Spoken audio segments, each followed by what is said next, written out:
Let's have a chat about the Sherwin-Williams color called Oyster White. The color code associated with it is SW7637. We got the code, now let's get to cracking. Color code is a series all about taking a paint color and breaking it down, where we discuss how light or dark it is, what kind of color it is, and as an added bonus, I've selected several color pairings that go with it, all from the same paint company. If you're interested in Oyster White and want to know how I would use it in an interior color palette, let's get started. So if we start by looking at the color code itself, the SW just refers to the company it's made by, which is Sherwin-Williams. This isn't always the case, but it just happens to be the case in this case. When we look at the color name, you start to get some clues as to what the color is, although I would say it's perhaps a bit misleading for some, and I'll tell you why. Oyster White is a pretty light color, but I wouldn't call it a white or even an off-white in circumstances. If we go on the Sherwin-Williams website, which I love to do on color code, we can take a look at its LRV, which is 72.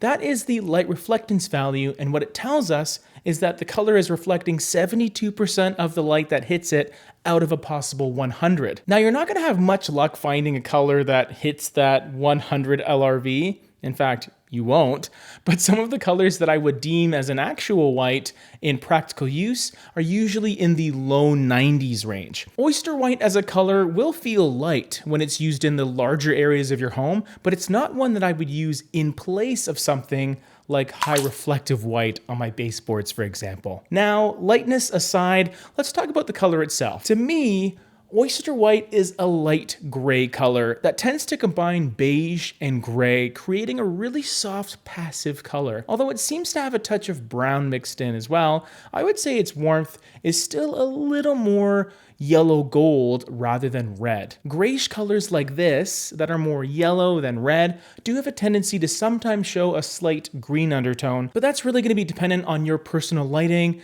but also your flooring and your furniture and everything in the space that you're using the color in. They will all have an impact on how you interpret that color. In terms of use cases, Oyster White is fairly versatile, which is a good thing, especially if we're talking about it as a wall paint, and even though it's not quite as white as advertised, that is surprisingly a useful trait when you're using it in rooms that get a lot of natural light. You actually don't want to get too light with your paint colors in the brighter parts of your home, and that's because all of that beautiful light will simply wash away all the color that you just put up on your walls, making everything feel kind of bland. This wouldn't be my first choice for a trim color also, just because it's not quite as light as I'd like it to be. But if you wanted to go for a purposeful grayish type of trim color, then it would be fine, but don't go into it thinking you're gonna have bright, beautiful white trim when using Oyster White. Let's get into some color pairings that I've selected for Oyster White,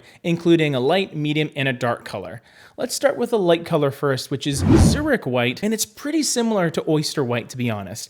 I picked it because it's more of a 1B option for Oyster White. They're both light. In fact, Zurich White is even lighter with a 76 LRV, and it has a freshness to it, and you really start to see that reduction in the yellow warmth found in Oyster White. Zurich White feels quite a bit more crisp and gray leaning, and its warmth comes a little bit more from brown rather than beige, and there's an important distinction there. Now, even though Zurich White is lighter than Oyster White, I wouldn't necessarily use it as a trim color either, just because it is too close.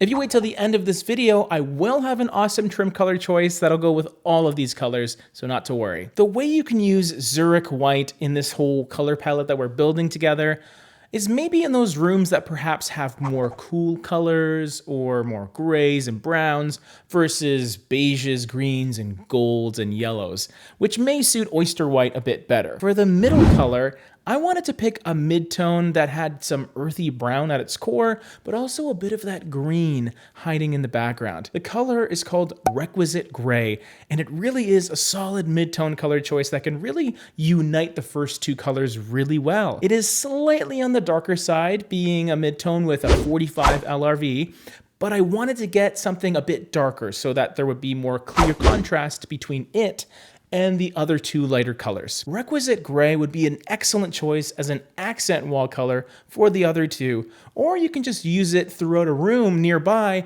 for some really nice contrast. It also makes for a great exterior color, but we're talking about interior colors in this video, so just a little bonus tip there. Zurich White and Requisite Gray, they tend to pair in a more straightforward fashion that is a lot easier to pull off because of their similar undertones, while the warmth in Oyster White will really pop against that mid-tone gray, so that will be a little more of a dynamic pairing. Now for the dark color, this will definitely be deemed as the accent color, and you'll quickly see why once I do the big reveal for you. It takes the warmth from Oyster White and the touch of red found in the other colors and really just amplifies it. The color code is SW0040. Very simple number. And the name is Roycroft Adobe. This rich terracotta has this rustic historic feeling to it, but when you combine it with all of the neutrals mentioned before, it pops in a really interesting and fun way. Just like Requisite Gray, this is totally accent wall color territory here, but I could also see it working wonderfully all over a room. You know, I really hope terracotta makes a solid comeback because it's such a beautifully rich and vibrant color that I really love. The trim color to tie it all together would be white flour, as in the stuff you make cookies with and you sprinkle on stuff. It's crisp and clean, yet it has this touch of warmth as well, which works perfectly alongside Oyster White, which is our primary color. And for another white paint color, click on this video for some more Sherwin-Williams color code action. I'm sure you can't get enough of this face, right?